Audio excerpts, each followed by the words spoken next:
Este es el país de los más de 100,000 desaparecidos, del dolor, de las familias enteras que salen a un terreno baldío a tratar de encontrar a sus seres queridos. Bueno, un poco de sus seres queridos. Un huesito, un diente, algo que los pueda llevar a una pista de lo que en su vida fue el ser amado.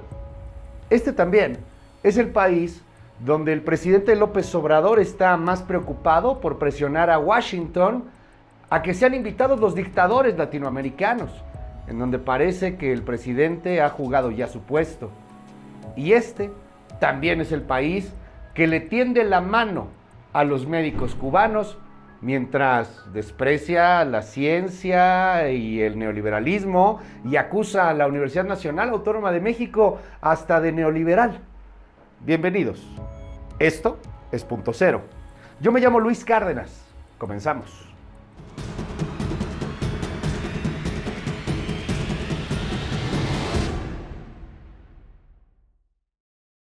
El presidente López Obrador insiste en que Joe Biden debe invitar a la Cumbre de las Américas a todos los países, incluyendo aquellos que no son democráticos.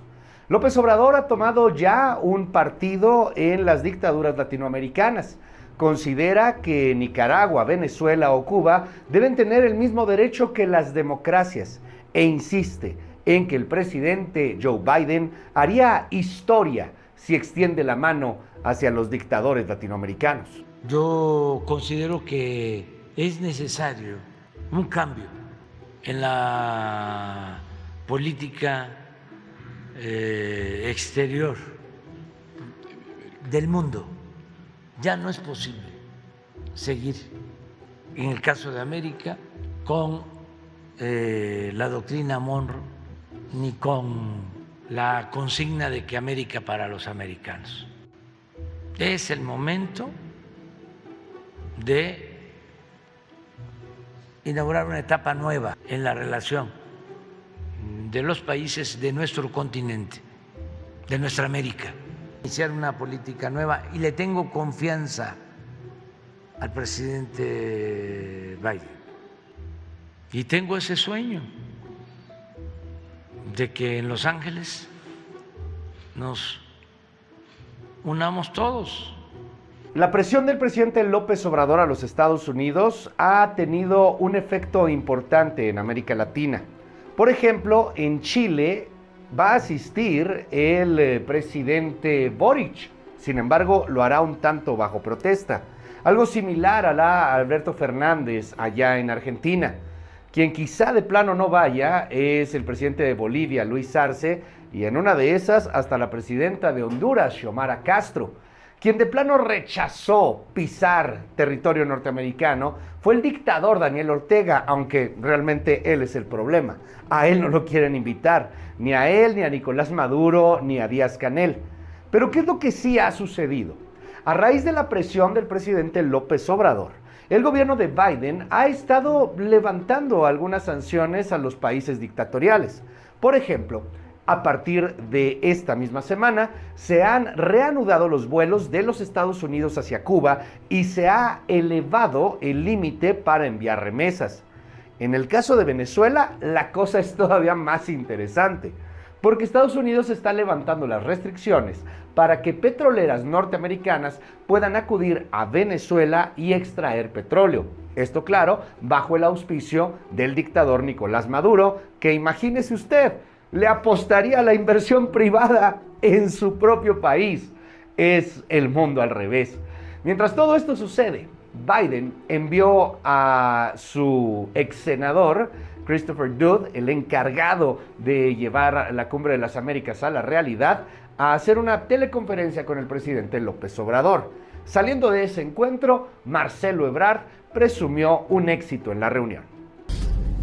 Básicamente se discutieron dos cuestiones, que es la visión de qué oportunidades representa esta cumbre para todo el continente americano, algunos de los contenidos más interesantes o más destacados, como puede ser la movilidad laboral, como puede ser el plan de acción de salud para que no vuelva a ocurrir, como les decía yo, lo de la pandemia de COVID, como puede ser la recuperación económica o las cadenas de suministro en toda América.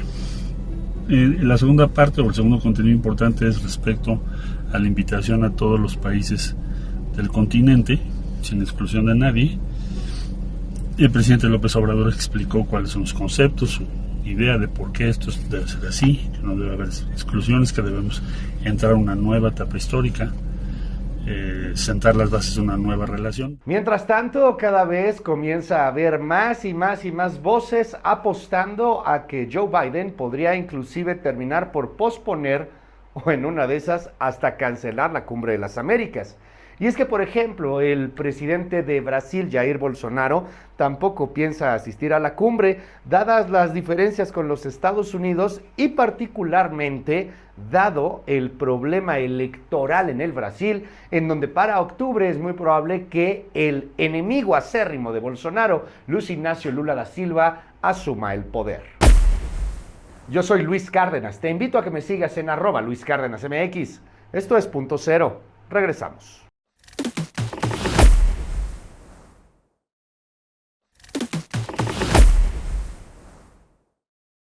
Luego de la gira del presidente López Obrador a varios países de Centroamérica, entre ellos Cuba, regresó con una pistola que le dio Miguel Díaz-Canel, el dictador cubano, y también con una promesa: 500 médicos cubanos que van a ser contratados por el gobierno de la República. El presidente alega que no hay la suficiente cantidad de médicos en nuestro país, que necesitamos especialistas y hasta médicos generales. Sin embargo, esto no es del todo cierto, al menos desde el punto de vista del gremio médico. Surgió en las redes sociales la voz de la doctora Ana Cecilia Jara, que de alguna u otra manera retó al presidente López Obrador a que contrate primero médicos mexicanos y luego demos paso a los extranjeros. El presidente de México acaba de decir que en México no habemos médicos especialistas y que por eso necesita contratar a médicos cubanos porque supuestamente no hay especialistas. Hoy se metieron con nosotros. Si les cuento sobre mi carrera, yo soy solo una de muchísimos más. Yo estudié 7 años medicina, después hice una especialidad en genética médica que duró 3 años y una alta especialidad en genética perinatal. No hay plazas, no hay una sola plaza en donde yo pueda trabajar. Esto es solo en genética. Genética, la especialidad del futuro en Estados Unidos, en Europa y en México no hay plazas. Pero bueno, me dirán, es que no necesitamos genetistas. Está bien, pero ¿y mis compañeros que salieron de cirugía, que salieron de ginecología, que salieron de pediatría? No hay plazas.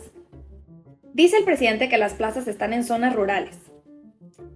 Tengo muchos amigos que quieren regresar a sus ciudades, a sus provincias, a ejercer. ¿Dónde están las plazas? Si usted dice que no hay médicos en México, le puedo decir que hay muchísimos médicos y muchísimos especialistas, que estamos en listas de espera de años y años para conseguir una plaza. Si eres médico mexicano y estás como 08 o estás en lista de espera o sigues buscando alguna plaza, por favor, únete a nuestro movimiento.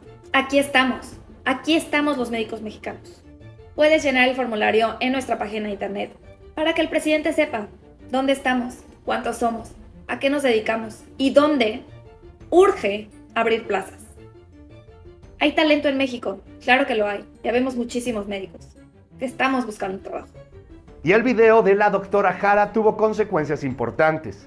Inclusive llegó a la mañanera donde el presidente López Obrador dijo que si bien se va a continuar con la contratación de médicos cubanos, también se abrirá una convocatoria para los especialistas mexicanos. El martes próximo vamos a dar a conocer todas las plazas que tenemos disponibles.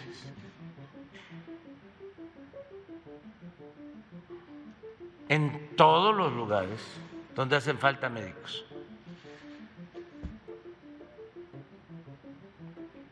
Y se abre la convocatoria con el compromiso de contratación de inmediato.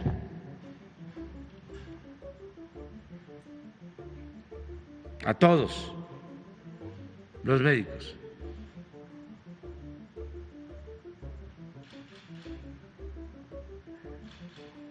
con los mejores sueldos. Sin embargo, el tema de los médicos cubanos ha sido condenado en diversas instituciones internacionales. A ver, no nos hagamos. En este caso en particular, la lana, que puede llegar a más de $1 millón, que se le pagará a los médicos cubanos, no va a los bolsillos de los médicos. Termina en el régimen de Castro, termina en el régimen cubano, termina apoyando la dictadura. Y es dinero de sus impuestos y mis impuestos. Vamos a hacer una recopilación sobre los médicos cubanos en el mundo.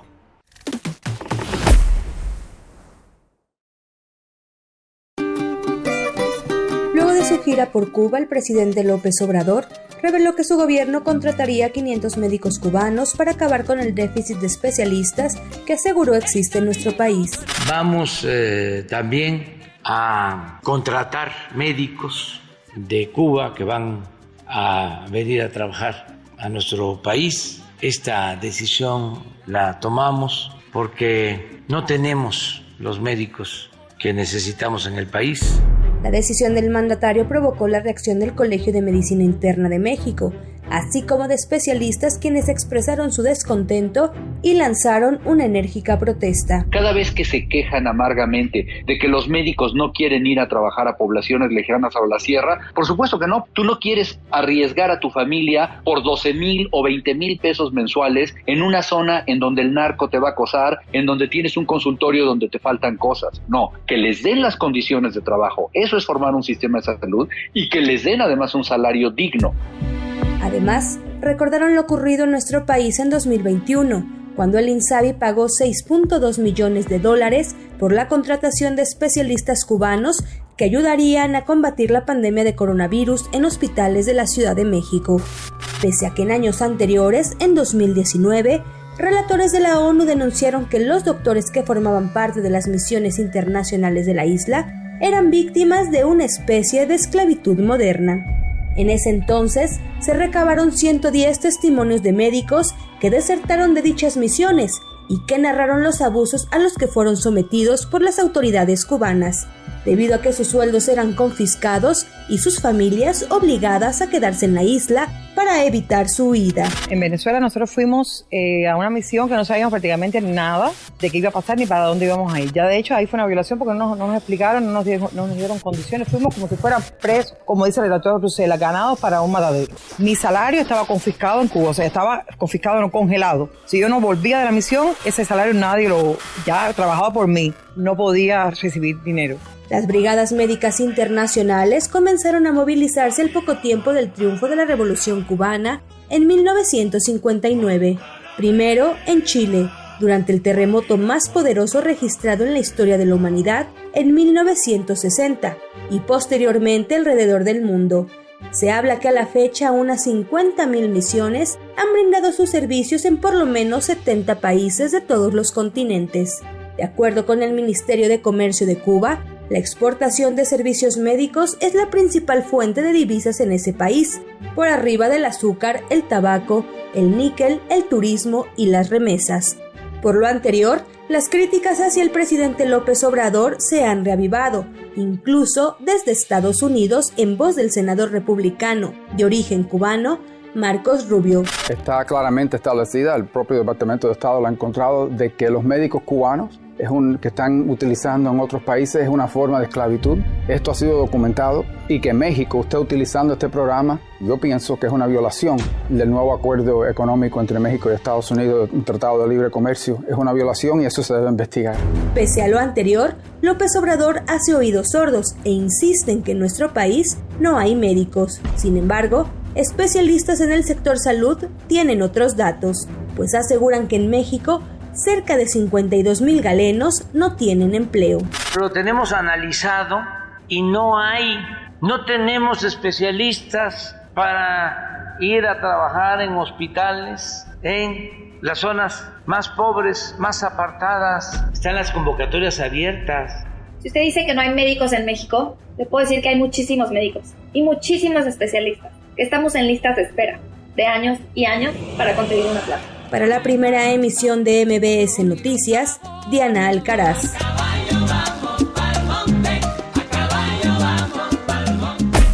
Soy Luis Cárdenas, regreso después de la pausa. Esto es Punto Cero.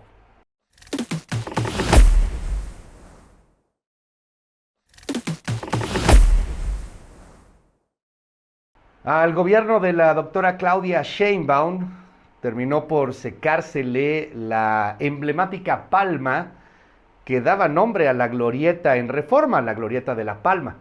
Ahora colocarán ahí un ahuehuete y lo harán en medio de vítores. Seguramente habrá gente que llegará y gritará: ¡Presidenta! ¡Presidenta! ¡Presidenta! Sin embargo, los familiares de desaparecidos están pidiendo que esa glorieta ya no sea ni la del ahuehuete ni la de la Palma, que al menos en respeto y en memoria se le llame la glorieta de los desaparecidos. Sí, este es el país de los 100,000 desaparecidos. Nación criminal.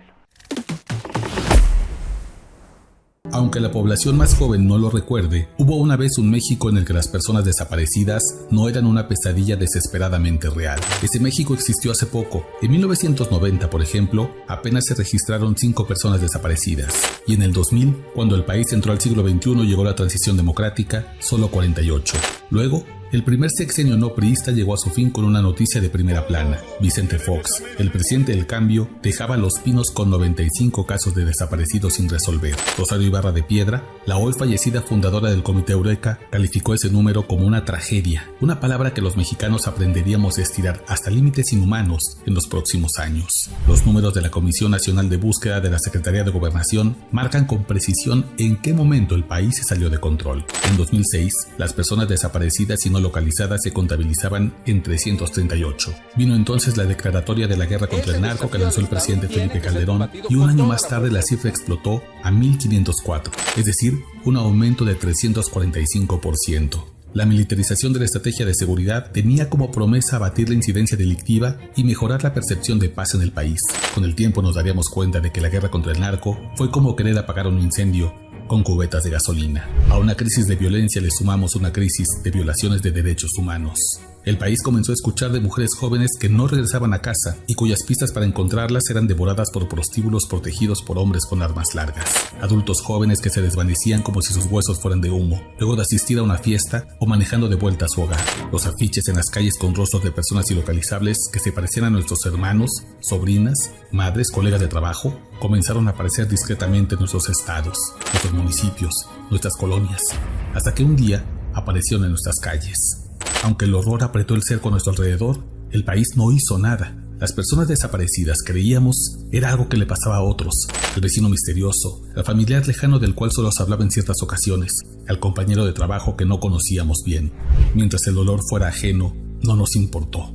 Mientras las fosas clandestinas fueran halladas a kilómetros de nosotros, el tema nos pareció lejano. Mientras las primeras madres y padres buscadores araran la tierra en busca de huesos de sus seres amados, en cerros que nosotros no caminábamos, aquel drama nos mantuvo indiferentes. Mientras las marchas de esas víctimas indirectas no bloquearan nuestra calle, su sufrimiento no se volvió una prioridad. Pero este lunes, cerca de la 1 de la tarde, el país alcanzó un récord de horror que nos obliga a vernos distintos. Somos un país ya de más de 100,000 personas desaparecidas. Esta cifra de horror se puede contar de distintas maneras. Un estadio azteca rebosante de ausencias, 10 veces el Auditorio Nacional, 3 veces más la cifra de desaparecidos que dejó la dictadura militar en Argentina, 49 veces más que el número de estadounidenses ilocalizables tras la guerra de Vietnam. Pero también se puede contar así: el diploma de graduación de bachillerato que nunca se colgará en casa, el regalo de 10 de mayo que nadie recibirá, la silla vacía que alguien insiste en poner en la mesa durante cada Navidad, el suéter del hijo que no volverá y que se guarda en una bolsa de plástico para que su olor permanezca, el clamor diario de un corazón desesperado que pide: aguanta, hijo, aguanta, que tu madre ya está cerca de encontrarte. La cifra de 100,000 personas desaparecidas es una herida abierta como fosa, pero también debe ser una promesa.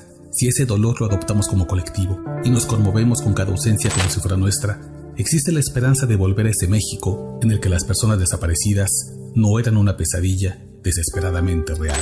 Que la vida se nos vaya en ello.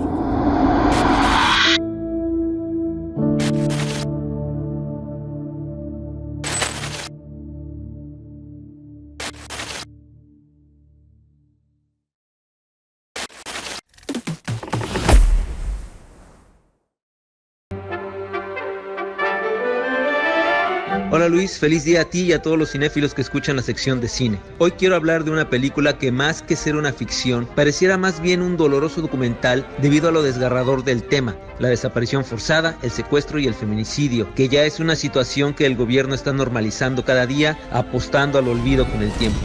Qué bonita, de tal hija tal madre.